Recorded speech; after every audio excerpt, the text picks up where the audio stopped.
ঠিক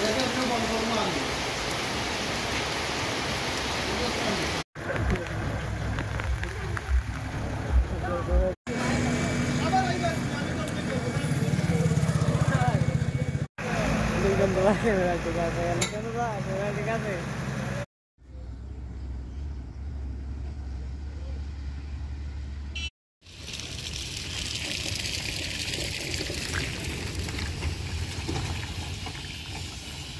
হওয়া লাগুন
তাকিয়া কুর্তি যাওয়ার রাস্তা তেমতলা থেকে 1 কিলোমিটার হইতো না। এই রাস্তাটা দীর্ঘদিন থাকি রাস্তায় খুব বুগার মানুষরে রাস্তা এটা গর্ত হয়েছে প্রচুর পরিমাণে ফোনটারে কাজ করছে করিয়া মানুষের দোকানের সামনা মাটি চাটি খাটিয়া ফেসে করিয়া ড্রেন দিত করিয়া ড্রেন দিছে না ওর যে করছে করিয়া হয়েছে। আর এটা যে বড় বড় গাছ হয়েছে 2-3 দিন টুকটুকি অ্যাক্সিডেন্ট হয়েছে।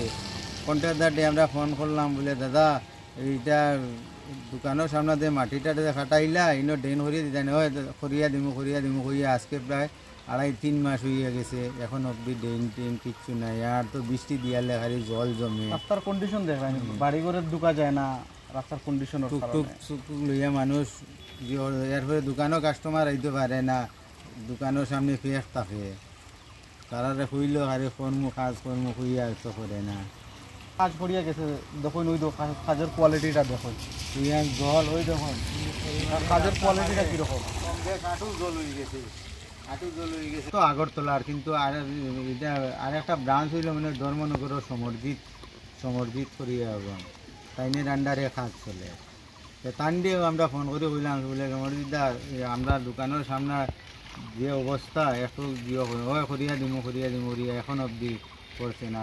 দোকানও মানুষ আইতে পারে না এই পরিমাণে ফিরে হয়। আমরা চাইয়া মানে রাস্তাটা সুন্দর হইতো সবর লাগি বালা রাস্তাঘাট হইলে সবর বালা সিদ্ধ হইতো রাস্তাটা তারপরে ফুলাফান স্কুলও যাইতে পারে না এই বৃষ্টি সিজনও পেকে একদম জিও করে ফেলাই দেয়।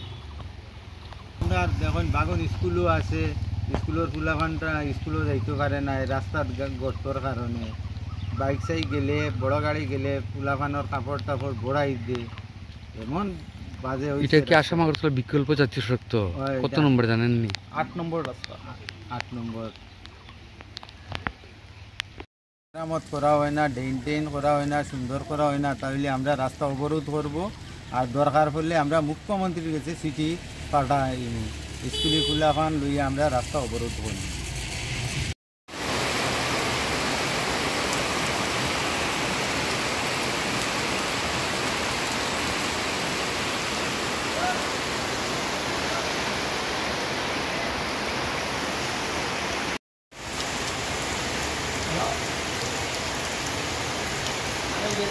বন্ধ করবো আমি